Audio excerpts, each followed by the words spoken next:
آج کی اس ویڈیو میں ہم پارٹس آف سپیچ کے بارے میں بات کریں گے۔ یہ پارٹس آف سپیچ کیا ہوتے ہیں؟ آئیے تو آج کے سبق کا آغاز کرتے ہیں۔ There are 8 parts to a conversation in English that complete our conversation. Their details are as follows. English زبان میں گفتگو کے 8 حصے ہوتے ہیں جن کے ملنے سے ہماری گفتگو مکمل ہوتی ہے۔ ان کی تفصیل درج ذیل ہے۔ ناؤن یعنی اسم، پروناؤن یعنی اسم ضمیر، ایڈجیکٹو یعنی اسم صفت، انٹرجیکشن یعنی حرف فجائیہ، ایڈورب یعنی مطلق فعل، ورب یعنی فعل، پریپوزیشن یعنی حرف ربط، کنجکشن یعنی حرف وصل یا جوڑ۔ تو چلیے آئیے اب جانتے ہیں ان تمام پارٹس آف سپیچ کی ڈیٹیل۔ اسم یعنی ناؤن، کسی شخص، جگہ یا چیز کے نام کو ناؤن کہتے ہیں۔ مثال کے طور پر قائد اعظم، لاہور، قرآن مجید، علی، اسکول، ETC۔ ناؤن کی کئی قسمیں ہیں، ان میں سے کچھ درج ذیل ہیں۔ Common noun, proper noun, collective noun, material noun, possessive noun. اسم ضمیر یعنی پروناؤن، پروناؤن کو اردو میں اسم ضمیر کہتے ہیں۔ اس حرف کو کسی ناؤن کی جگہ پر استعمال کیا جاتا ہے۔ اس کے استعمال سے ناؤن کو بار بار استعمال کرنے کی زحمت سے ہم بچ جاتے ہیں۔ کچھ پروناؤن درج ذیل ہیں: I, we, you, he, she, it, they, etc۔ Pronoun کی کچھ قسمیں درج ذیل ہیں: indefinite pronoun, reflexive pronoun, relative pronoun, possessive pronoun. Adjective, اسم صفت۔ ایڈجیکٹو کو اردو میں اسم صفت کہتے ہیں۔ اس میں کسی شخص یا چیز کی اچھائی یا برائی بیان کی جاتی ہے۔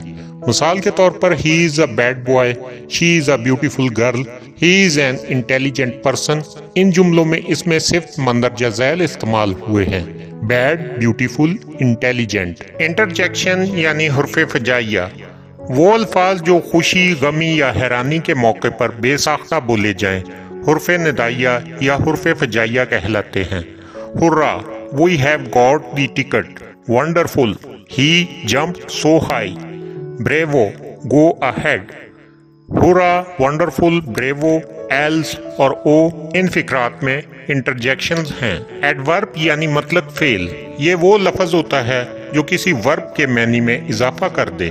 مثال کے طور پر very good, carefully, very quick وغیرہ تمام ایڈورب کی مثالیں ہیں۔ ورب یعنی فعل، ورب کو اردو میں اسم فعل کہتے ہیں جو کسی کام کے کرنے کو ظاہر کرتا ہے۔ مثال کے طور پر کھانا، پینا، سونا، رونا، جانا، کھیلنا وغیرہ۔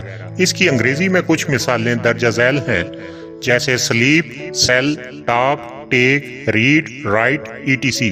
پریپوزیشن یعنی حرف ربط، اس کو اردو میں حرف ربط کہتے ہیں، یعنی یہ الفاظ کے درمیان ربط پیدا کر کے جملے کو بامعنی بناتا ہے اور کسی چیز کی موجودگی کو ظاہر کرتا ہے کہ وہ کہاں پر ہے۔